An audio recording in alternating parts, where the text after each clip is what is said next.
communauté de communes du territoire de Lunéville-la-Baccarat est composée de 43 communes et de 43 000 habitants. La communauté de communes porte 3 objectifs. Être un territoire plus attractif, devenir un territoire plus dynamique et enfin un territoire plus agréable à vivre. Dans le cadre de la stratégie régionale de redynamisation des centralités rurales et urbaines, l'agence Scalen a accompagné la ville de Baccarat et le territoire de la communauté de communes de Lunéville-la-Baccarat dans une réflexion qui portait sur la définition d'une stratégie de redynamisation. Les 3 grandes phases de travail ont été initiées. La première phase, c'était des entretiens avec les acteurs locaux du territoire, que ce soit les élus, que ce soit les habitants de Baccarat, les commerçants, le monde associatif, un petit peu pour comprendre comment ils vivent leur ville, comment ils perçoivent leur ville et quelles sont leurs attentes pour demain.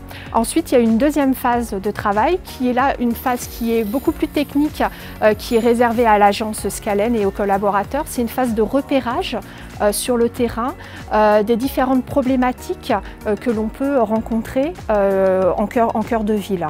Et une troisième phase de travail qui là a été de rechercher les potentialités qui existent dans ce centre urbain de Baccarat pour s'appuyer dessus pour définir une stratégie de redynamisation. Alors on va aborder 4 sujets principaux qui ont été définis avec les différents partenaires. Donc le tourisme, le commerce et l'artisanat, l'habitat et le cadre de vie. L'objectif premier d'un tel dispositif, c'est de sortir de cette spirale de déclin en 3 points importants. 1, c'est révéler les potentialités du centre-bourg de Baccarat. 2, c'est de renforcer les fonctions de centralité du centre-bourg. Et de 3, d'accompagner la collectivité dans une dynamique positive en termes de développement résidentiel, développement économique et commercial et développement des services et des équipements, et donc d'accélérer la relance. Alors le tourisme à Baccarat est un axe fort puisque le développement économique dans une ville comme la nôtre est difficile, donc on base tout sur le tourisme et le projet phare de notre aspect touristique, c'est le projet du musée du Flacon. Alors on a un endroit stratégique au centre de Baccarat qui est l'ancien hôtel-restaurant du Pont qui a brûlé il y a quelques années, dont la mairie a fait l'acquisition et on a un développement touristique à cet endroit-là. Alors il y a un aspect aussi économique puisqu'on souhaiterait recréer un hôtel-restaurant avec un partenaire avec vue sur les bords de Meurthe et en même temps essayer de fluidifier le centre-ville par un rond-point à cet endroit-là aussi. Un des objectifs aussi au niveau touristique, c'est de faire des démonstrations de cristal, de travail du cristal, de verrier, en lien avec la cristallerie si possible, de créer un partenariat avec eux et justement pour montrer aux gens comment on travaille le cristal, aussi bien à chaud qu'à froid. Alors le commerce est surtout implanté dans 2 rues principales qui sont la rue des Cristalleries et la rue Adrien Michaud. L'objectif étant de faire traverser la Meurthe aux administrés et aux touristes pour justement aller dans les différents commerces. Oui, on a des marqueurs de fragilité qui sont par exemple les commerces de centre-ville alimentaires où aujourd'hui c'est très difficile et donc l'objectif est de rationaliser un peu toutes les cellules commerciales parce qu'on a pas mal de cellules commerciales vacantes. Alors l'objectif de redynamisation du commerce s'appuie surtout sur une boutique à l'essai. On voudrait justement rentrer dans ce concept-là pour essayer d'apporter des nouveaux commerces à Baccarat et ensuite les pérenniser dans le futur.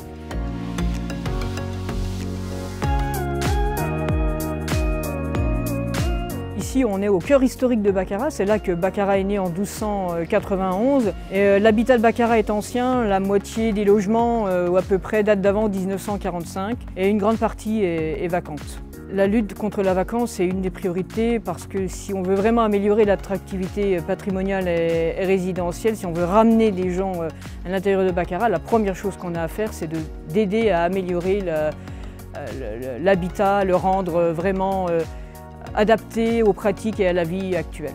Grâce à l'OPARU que nous envisageons de lancer, les propriétaires de logements anciens pourront être aidés pour réhabiliter et rénover leurs appartements de sorte qu'ils soient moins énergivores et puis d'être adaptés au confort et à la vie attendue actuellement.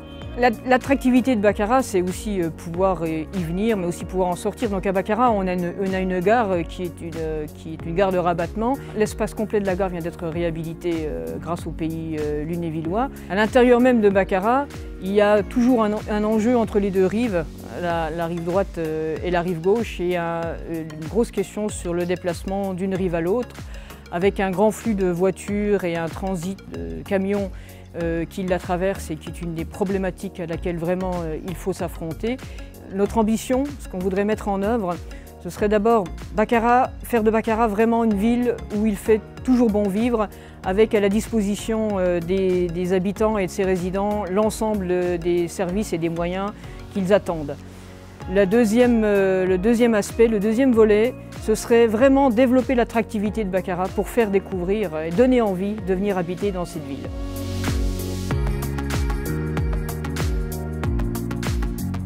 La feuille de route a été élaborée en collaboration entre les services de la ville, de la CCTLB et bien évidemment l'agence Scalen. Nos partenaires ont été également sollicités tout au long de la mise en œuvre de notre projet. Donc les clés du succès dans la phase projet, c'est la concertation avec les habitants et la coproduction avec l'ensemble des acteurs locaux et institutionnels. Pour la phase de mise en œuvre, les clés du succès, c'est l'ingénierie locale et les partenaires de confiance.